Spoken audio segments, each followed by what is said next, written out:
Hi, and welcome to Two Creations, the Asian American podcast where the Joy Luck Club meets drunk history. I'm your host, Nancy Lee. And I'm Cindy Yep. Today on Two Creations, we're telling stories about escape from the motherland. That's right, immigration.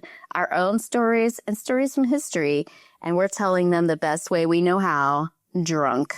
Well, first off, before we get this kicked off, we wanted to thank everyone for listening and supporting Two Creations. Yay! This is our 10th episode. Oh my God, can't believe it. It's been 10 episodes already. We want to throw out a major thank you shout out to our man, Dan Teixeira Gomez. Dan the man. He is our editor, sound engineer, shoulder to cry on. I also wanted to throw out a thank you to our listeners and also the listeners who give us feedback. We really appreciate it. Yeah, definitely. One of my really good friends, Antoine, who's of Haitian descent, shared with me why he loves Two Creations. And he's not even Creation. He's Creation at heart. He's Croatian? Yeah. Anyway, Antoine, he shared his feedback about why he really likes the podcast because we basically talk about the experiences we have being Asian American in the U.S. and like how it demystifies the whole what people think about it because it's not really talked about and really breaking down these walls and making it not uncommon or this like this other thing. Yeah, sorry. You guys, what did we say? We're drunk. We may have pre-gamed this episode a little too hard because it's the drunk history episode. Oh, yeah. Shit. I cannot move my tongue in my mouth. Oh, dear Lord. No. Well, that's really sweet that he said that. He's a big supporter, and I really thank him for all his support and everyone else who's supporting us, listening to us, sharing, liking us. And if there's something about the podcast that you want to share with us or want us to cover a little more, let us know. We're totally open to suggestions. Thanks, Antoine. And some of the feedback that I've gotten from my friend, Lolo, you know who you are, is that you know who has listened to your podcast based on who is wearing shoes in your house. There you go. But first, let's share our hams. Hams are hella Asian moments. These are moments that Asians have when, in case you forgot you're Asian, the world is like, here's a reminder. So, Nancy, do you have a ham to share? Yeah. This episode's all about immigration. So I thought I'd share my ham moment of my road trip from LA to New York City that my sister did with me many moons ago, and it took us about a week. And our first stop we went to we drove through Arkansas, and we stopped at good old KFC, and we ordered food. And, we don't think anything of it. We live in this white world anyway, so we're used to most people being white and us not being white.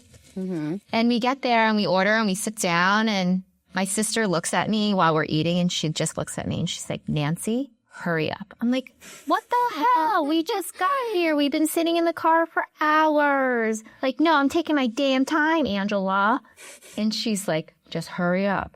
And I was like, and she can see everybody in the dining room and I'm like facing outward. So I'm not seeing all the other patrons. So I went up and I'm like, I'm taking my damn time, Angela. So I get up and I get ketchup. And as I walk back and I'm like looking at the entire dining room, I see that everyone is staring at us, like staring. And I'm looking back and no one's looking away. So Angela, after I sat down, Angela's like, yeah, let's go.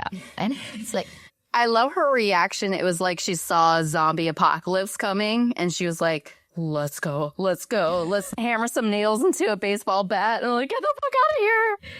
And then the other ham story on this same road trip adventure is when we got to Memphis, we ended up going to Hard Rock. As you do. And we sit down there and she gets the waiters. I'm like, oh, what kind of appetizers would you recommend? And he looks at us. We have egg rolls. He did not. Yeah. And we're just like, what the fuck? We're like, thanks, but we'll get the calamari. egg rolls? Like, I can't even comprehend. Like, question mark? Like, that's the only one we're going to like? I'm like, really? Do you hear an accent in my voice? I don't think so, buddy.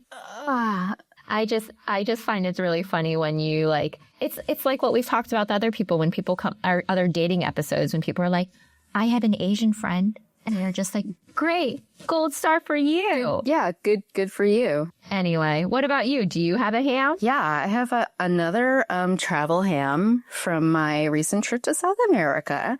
I was in Bogota, Colombia, and I met like a bunch of French people at my hostel I was hanging out with. There was like another white American guy that was there too. And then an Asian girl came, and she obviously had met this guy in the hostel, but was like obviously like kind of interested in him. I don't, give a shit, but like she was like kind of cool to me, cool to cold. And she was like, yeah, does anybody want to go to dinner? And she like asked everyone, like all the French people and not me. Like she made like a point of like not inviting me. And I was like, okay. And then remember I texted you about it later and you were like, competitive Asians. Mm-hmm. Like she couldn't stand the idea of like another Asian coming with them, because then she has to like compete with me over this man. I'm like, bitch, like I don't care about this fucking guy from like Washington. Who cares, And then I'm like, sometimes you run into like these competitive Asians and they have to like be the only Asian. They have to be like the best Asian. All right. Yeah, it's like I'm not going to lie. I'm used to being that way, being the only Asian among a group of people. But I'm also open to sharing that with other Asians. I think we're both like, we're, as far away from our world as you can get practically. And, we should be like bonding together. Like our Asian vacation episode, we're like, hey, you're Asian, I'm Asian. We have more in common than we shouldn't fight each other over a bland fucking white man. I'm sure this wasn't the first and will not be the last time this happened, especially with that woman, whoever that person may be. Ugh. So let's get into drunk histories. What are you drinking, Cindy? I'm drinking Bullet bourbon because Straight? on the rocks. Okay. Because Bullet makes me talkative. Oh, is that how that works? Scientifically proven, with like lots and lots of empirical evidence. Yeah, it gives me like the talks. Oh. What about you? I'm drinking my go-to vodka soda. Low calorie, but does the job. Efficiency. Efficiency, so Asian. I know, right? Let's kick this off by talking about how we first bonded. Do you remember that, Cindy? Of course.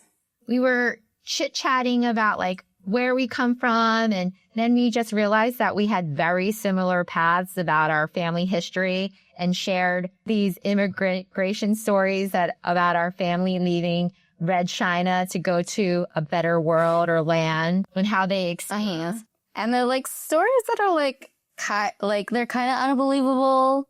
They're like mythical in a way, but like they're actually true because like we know them from people who experience them. Exactly. And we actually refer to drunk history when we were talking about it. It's kind of like a drunk history episode. It's kind of absurd, but it actually happened. Yeah. It's really funny at the same time. It's really real. So what's your story? My grandmother had told me this story before she passed away at the age of 94. And it was about how she had gotten out of China to Taiwan to meet my grandfather. She was traveling with my grandfather's two brothers and my grandfather's mother, who was infirm. So the mother had to be carried in a wheelbarrow. Oh, dear. And also in this wheelbarrow were two babies, one of which was my mother. Oh, my gosh. Yeah, and also underneath the old lady was stacks of gold bullion.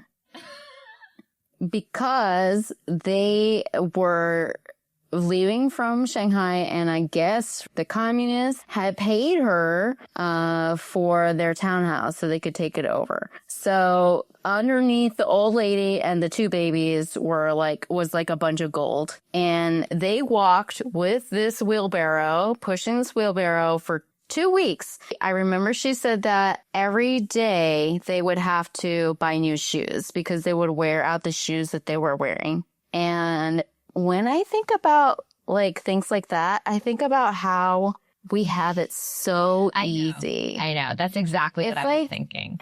It's ridiculous, like to have to like walk for weeks in probably like with like tons of migrants trying to get the hell out of there. Mm-hmm. And I think before this they were kind of well off, but like communism just like leveled everything. Like level sets it, right? Yep.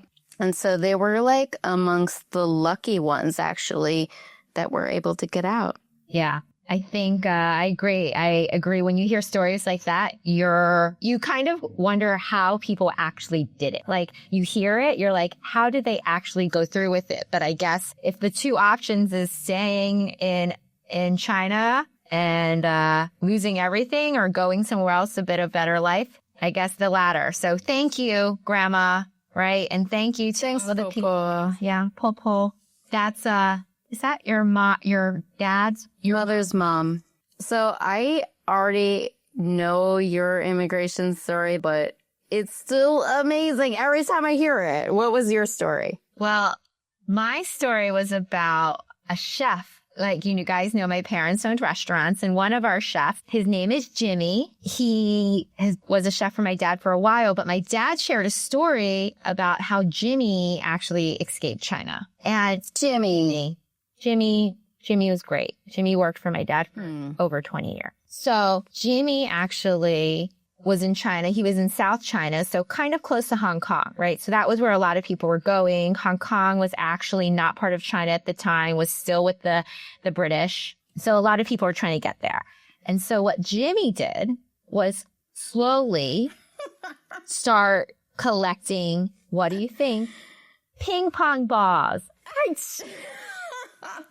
Like, at the time, it was a readily available item that he could get. Like, ping pong was a very popular sport in China.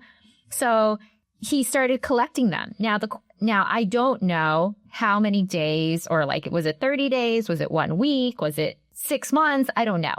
But eventually he got enough that he felt like he could put them together and collect them and make a raft. Yes, people, a raft. Because what was he doing with that raft of ping pong balls? He was trying to float to Hong Kong. He was trying to float the fuck out of there. Yep. I assume it was in some kind of net, net to keep it together. It could a bag or something. I don't know if he brought anything with him. And also, I don't know why, but when I picture it's like the orange ping pong balls. But it probably wasn't. It probably wasn't. But just like in my imagination, it was. It'd be great because then he'd probably be able to be viewed by Coast Guards quicker because it's like that orange. Right. That bright orange. So he'd be like high vis. But the sad point of the story is that the ping pongs didn't work the first time. I don't know if he got pulled in by the Chinese. Probably not because he'd probably get arrested. So I think it just probably didn't work. I think it had to do something with he didn't have enough balls. He sunk. It wasn't enough. So then, talk about tenacity. He goes back and he starts collecting ping pong balls again. All over again. And I guess he collects enough that this second attempt was successful. That he actually floated his way to Hong Kong via ping pong ball. The thing that gets me is just the idea that you failed one time and then you tried it again. Yeah. That's fucking resilience. Yeah, for sure. If that happened to me, I'd be like, oops, shit didn't work. Gotta do something else. Sure, something else, yeah. There's the plan, not just redo it. No, he was like, this is gonna happen. But I'm just really happy Jimmy was successful because he then came over to the States and now it's history. He he brought joy into my life. So thank you, Jimmy. Thanks, Jimmy. And so on that note, we wanted to, first share our immigration stories from our family of how they escaped the motherland. And we really wanted to learn more about how the Chinese immigrated to America. Because, to be honest, I didn't know much except what my parents told me of how they got here. Yeah, exactly. Right? Yeah. So we felt that we should start understanding, how did the first Chinese people migrate over to America? I mean, it's really fucking far. China's far. Even on a plane, it's over 20 hours in a plane. That's a plane. Yep. So we did a little homework and you look things up. But first, I wanted to make sure that's the beauty of when you keep refilling the same glass. You don't actually know how much you drank. It's funny because this is a LaCroix. I wasn't going to share it with our listeners, but I was trying to give you street cred. By the way, I had the biggest burp of my life. It came from my root sacrum, okay? Nancy heard it. It didn't get on tape, but it was the best, most grounding burp of my life. It was so grounding, I think my laptop shaked. Or it's just a vibration from the audio sound of it made it seem like the laptop was shaking. I'm pretty sure burst the ceiling on all the sound recording. Yeah. Anywho, we wanted to make sure we address the obvious. If you're Asian and listening, you clearly know this term, a fob, fresh off the boat, which nowadays, after the 80s, that kind of morphed in from fob to fop, fresh off the plane. Because really, who came over on a boat after the 80s? My parents are prime examples. My dad came over in 1969. He was getting his master's at University of Texas, Austin. Go Longhorns! Woo! And he actually was getting his master's in mechanical engineering. And it was mainly due to the fact that in the U.S., they were fighting the Vietnam War. So a lot of the classrooms or universities weren't full to capacity because the students were fighting the war. So they opened up their doors to students, and they opened their doors up to Taiwanese students, where my dad was in Taiwan at the time. He graduated, met my mom in Taiwan, and then came over. So boom, my mom got here.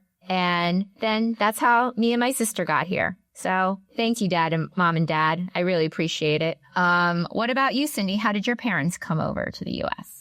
My dad came over during the war period. And that's why when I had friends in high school that had parents with a lot of record albums and this kind of stuff, I was like, how come you don't have a ton of records? And he was like, when I was in college, I was trying to study my ass off so I could avoid getting drafted into the Vietnam War. And I'm like, okay, that ended that conversation.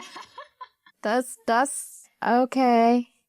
Exactly. So to get ready for this historical lesson about Chinese immigration to America, we wanted to find fascinating stories to share with y'all. And to be honest, I don't think most of you all know about how we got here, because I didn't. So I just want to give you a quick rundown of how we got here, the first Chinese people that got here. It all started back in the 1850s. In China, they were going through these crazy economic chaos. No one was having money. People didn't have food. So they all flocked over to America trying to see if they could try their luck at the gold rush, right? But what ended up happening was that the gold rush ended, and then there was all these Chinese people that had no jobs. So basically they picked up cheap labor jobs, like the standard laundromat type of job, or even what most people know as railroad workers. And then in 1870s, there was a massive depression and the jobs were scarce in the U.S. And what happened, this is standard, when there's job scarcity and people don't have security, they usually blame the people that don't look like them, which in this case were the Chinese. And then what happened in 1882 was Congress passed the Chinese Exclusion Act. Now, what does that mean? They basically banned any immigration coming from China. And that didn't get repealed until 1942. I'm Chinese, so I can do the math really quick. 60 years later. For 60 years, no Chinese person immigrated to the U.S. for 60 years because of this act. And not until World War II, China became an ally of America. So we can't support you and not let you in. So they let us in eventually. And so I wanted to tell you the story a little bit of how that happened. And it all started with a lovely man named JFK.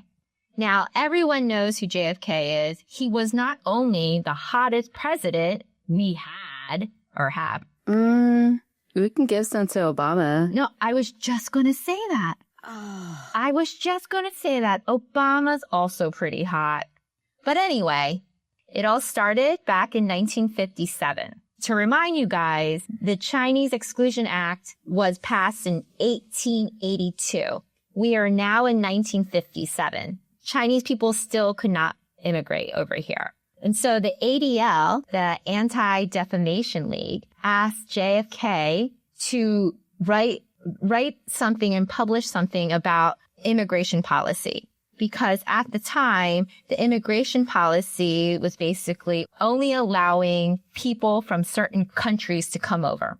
That was it. AKA white people. Correct. Europeans. And just to remind you, JFK at the time is a senator of Massachusetts. He is not the president. A hot senator. Not senator. The next year, JFK wrote a book entitled A Nation of Immigrants, where he really spoke about how diverse culture and population is a good thing. Like, what is America really based upon? We're a country full of immigrants, which is ironic now because where are we now? That was back in 1958. We are now in 2018, and this topic is still being discussed. Yep. We're trying to cut people out based off of where they come from because that is the thing. I mean, it's not dissimilar, to what's happening today. And just imagine if like DACA was repealed and like there was no hope for anybody for 60 years. I mean, completely changed the landscape of America. Yeah. And could you imagine if that didn't even happen? Like where that would have been? We wouldn't have even been here. Yep. So at the time when this was happening in the late 50s, Americans claimed that foreigners just can't learn English. Or they said that they didn't seem interested in assimilating in American culture. Like, what is American culture? Who are you to define it? Reason people came over to America was because of religious persecution, political oppression, and economic hardships that they were facing in their homeland or their motherland or their country where they're coming from, right? So who are we to tell them that they have to assimilate with American culture? Like, America's all about a melting pot, no? And that's what's so amazing about this country. It's not based off of everyone was born here and then we're just a bunch of different generations. We were trailblazers that were willing to, risk it all to hopefully get a better life. And so then it's just disheartening to hear that during this time that there were so many Americans that were backlashing against this and really thinking like America. With what they needed them to assimilate to American culture. I just think that's complete bullshit, right? Anyway, yeah. I think it's just so interesting. Unless you're a Native American, you are not an indigenous person of America. Yeah. Fast forward to 1963. JFK is actually the president at this time. And he goes in front of Congress and addresses them about how immigration policy must change. He felt strongly that it shouldn't be based upon where you come from, because what does that really tell you? It's based upon what people can bring to this country. It's about their skills, the talents that they have that this country may need, and also about family. There may be people that have family that are already in America that they want to be together. And who are you to not let families come together, right? It shouldn't be against where you come from, but it should be based upon what they offer and also if they have family ties here. It's really sad, though, because shortly thereafter, later that year in 63, we all know Kennedy was assassinated. And I think he fought for a lot in this country. And what I was doing a lot of the reading, yes, he pushed the immigration policy, but it wasn't just for Chinese. It was for a lot of different groups that were being kind of cut out of not being allowed to come to the U.S. Luckily, President Lyndon Johnson, okay, let's be honest. Not as hot. Not as hot. Exactly. Not as hot. But he did sign the Immigration and Nationality Act of 1965. And he thanked JFK for his vision, because without JFK pushing this narrative in the public eye, who knows what would have happened, right? Or what could have happened if you and I would have been here, if who knows? It was already 60 years. Who's to say it wouldn't be another 100 years? So yeah, I mean, my parents always said that JFK paved the way for them to come over. So I'm pretty sure like we wouldn't have been born. And if we wouldn't have been born, there would be no two Caucasians. And that would have been a really sad world. That's a tragedy. But we like to give a little clap for JFK. Thanks, JFK. We know he wasn't a perfect president, right? He had a little side activities and, but I just like to say that he shared the vision that America was based on and should embrace diversity and equal opportunity for all. And that's what America's all about. And I think talking about that, we should really think about conversations that are happening now in America.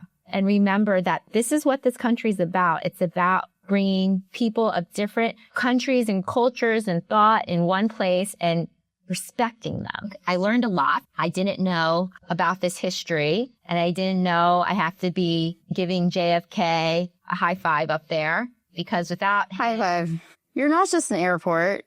You're a man who did shit. Yeah, you're not just an airport. I hope that you were able to learn from this too, Cindy. I didn't know about it, so I hopefully my research and my storytelling gave you some more insights about how Chinese people first immigrated over here and how we got here. Oh my God, it's so amazing. It's like not make America great again, but like make America Asian again. Just let everybody in. I don't know what that means. Just be Asian, everyone. Fuck. So next on Drunk Asian History, we're going to talk about a different kind of immigration story. Today we have the history of Bruce Lee. Ooh, he's also another hottie. Oh my God, he was so hot. Okay. Bruce Lee was born in 1940. He is the son of a Chinese opera singer father and a half-white mother. Wait, what? Yeah. He's not 100%? Nope. She is a quarter white. His mother reported that she was half English. I know. Is your mind blown? Oh my God. I'm blown. I had no idea. He was actually born in San Francisco. Oh. But his parents went back to Hong Kong when he was just like a 3-month-old baby, and he was raised there until his late teens. He was like getting into like all kinds of fights when he was like a teenager. He was fighting on rooftops. He was fighting in the streets. And then he started training with this guy named Yip Man. And at the time, a lot of his students refused to spar with Bruce Lee because he was of mixed ancestry. Oh my God. So there was this whole thing about like not teaching Westerners or foreigners like their secrets of Kung Fu, you know? So. But doesn't you come from Chinese people anyway?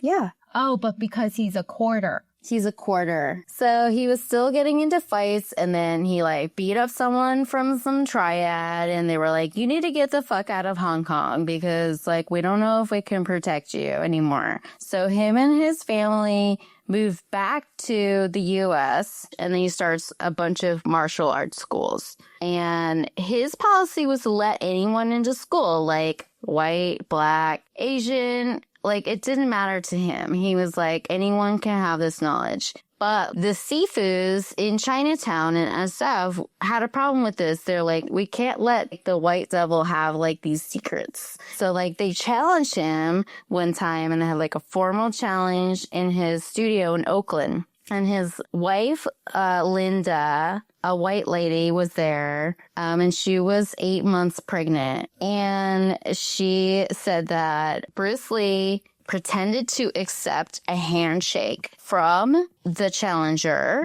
who was like this master spew. And instead of like actually shaking hands with him, he struck him in the face.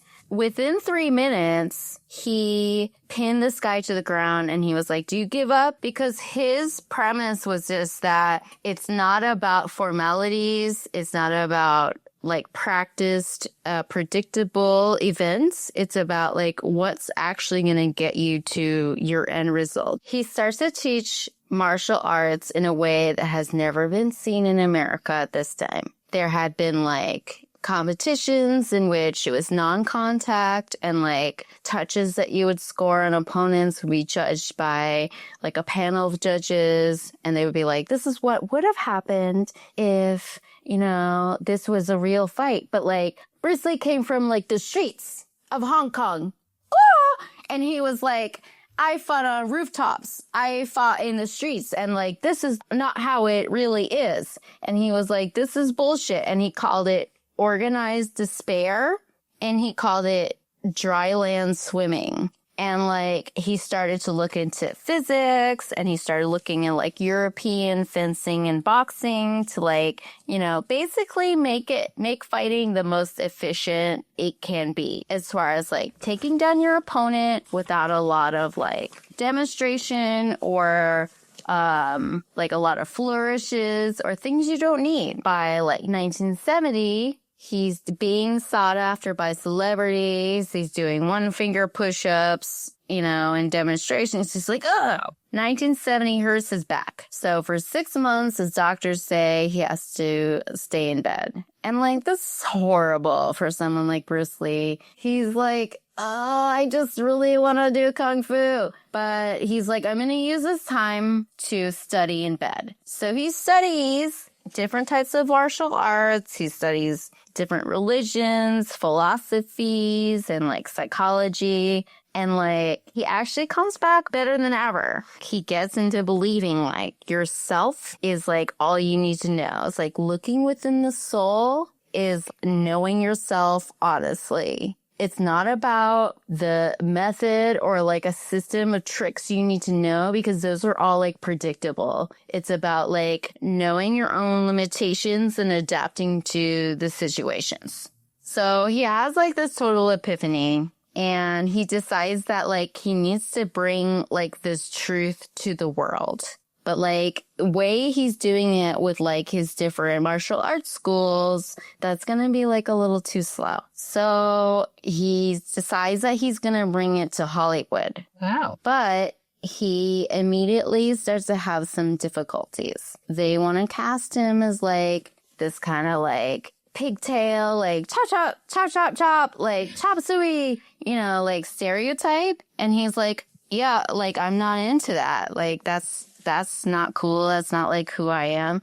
And so he starts to like do some writing, and he thought up this series, which later would become the show Kung Fu, starring him. Mm-hmm. But then they took his series idea and they started a white Caucasian dude, David Carradine. No. Yeah. So it was his idea, and they took it from him and they put a white guy in it. That doesn't even make sense. Like having a Kung Fu show with a white guy. So he came up across a bunch of bigotry. They didn't hire him for his own show, which is some bullshit. I think that's complete bullshit. And he refused to play these stereotype roles. So he was like, fuck this shit. And he was like, I'm going to go back to Hong Kong and I'm going to like see what I can do there. Well, he went back to Hong Kong, and unbeknownst to him, when he had played Kato in The Green Hornet, a TV show in America, it had become like a huge success in Hong Kong, and he didn't know. So these producers were like, oh my God, you're a huge star. Like, we want to give you a bunch of huge movie deals. So he did The Big Boss, a huge success. He did Fist of Fury, another huge success. And then he started to like direct his own shit. He's like, this is it. This is like my dream is coming true. Like, I want to bring martial arts and Eastern philosophy to the masses. And the only way that I can do it is like in Hong Kong. So, 1972, he starts to film Enter the Dragon, which Warner Brothers asked him to do from Hong Kong because he's gotten so big there that the American companies are interested in funding like a huge project for him. And the reason this is amazing is because like he left the US because they didn't believe in him. And they didn't believe in like an Asian man like leading a movie. Here we are, 1972, and they're like, we want you to star in this movie and direct it and produce it and write it. And he's like, what? He's like, what? Okay. So then 6 days before the release of Enter the Dragon, Bruce Lee died of somewhat mysterious circumstances. Oh. And he never got to see what a huge movie it became. He never got to see his other huge movie finish, Game of Death. And he died at the age of 32. He changed the way that Asians were portrayed in film. He changed the way that Asians were accepted in America, and like he ushered in like this huge wave of martial arts films that would never have happened. And he's like probably like the most famous Asian still in the world, even though that was like in the 70s. He made it possible for like people like you and me to be asked like when we're in elementary school, like, are you related to Bruce Lee? And for us to answer like, yes, I am related to Bruce Lee, because in a way, we are related to Bruce Lee, all of us. Yeah, that's it. That's my story. I find it really interesting. I don't really know much about Bruce Lee. And to be honest, I used to tell people that Bruce Lee was my uncle. He's like one of my personal heroes and I love him. Yeah. Well, thank you, Bruce Lee. Even though you're not really my uncle, I'll keep telling people you are.